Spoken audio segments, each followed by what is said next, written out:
তো আজকে হচ্ছে সরস্বতী পুজো।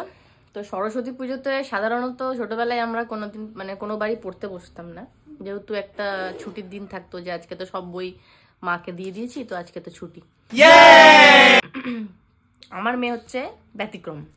তো ব্যতিক্রম মানে হচ্ছে, মনে করুন যেদিনকে ওকে লিখতে দেব সেদিনকে লিখবে না, সেদিনকে 2-3টে লিখে উঠে যাবে, কাঁদবে, ছিঁড়ে দেবে খাতা।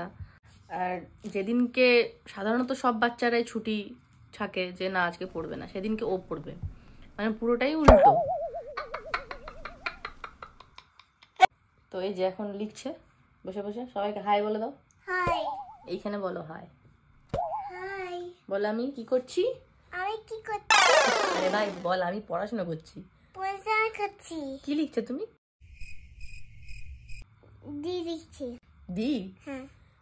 আজকে কেন পড়তে বসলে? আজকে তো ছুটি। अरे कहना क्या चाहते हो? আজকে তো ছুটি রে। না। ছুটি নাই? ডি গুলোর পোলিও হয়ে গেছে কেন?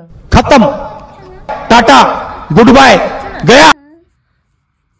দেখুন এটা কি হলো? हे प्रभु हे हरि राम कृष्ण जगन्नाथ प्रेमानंद, ये क्या हुआ? আমি তো রোবটটা করতে। এত নাম করলাম ভিডিওতে তোর, তুই তো আমার নাক কাটিয়ে দিলি ভাই। ये बाबूराव का स्टाइल है। কিরে হ্যাঁ, গজব বেজ্জতি। এটা কি লিখেছিস? এটা কি ডি ডি করতে করতে কোন অ্যাঙ্গেল কি হয়ে গেল এটা? আর না এটা ভি হচ্ছে।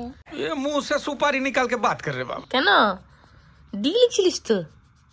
এত নাম করছিলাম তোর, গজব বেজ্জতি। তো এই হচ্ছে আজকের স্টোরি। আমি খুব আপ্রাণ চেষ্টা করছে ডি করার, কিন্তু ডি গুলোর এমনই হাল যে কোনোটা বড়, কোনোটা মোটা, কোনোটা সরু, কোনোটা নিচটার পার্ট নেই। যাই হোক চেষ্টা করছে। সবাইকে বাই বলে দাও। হাই।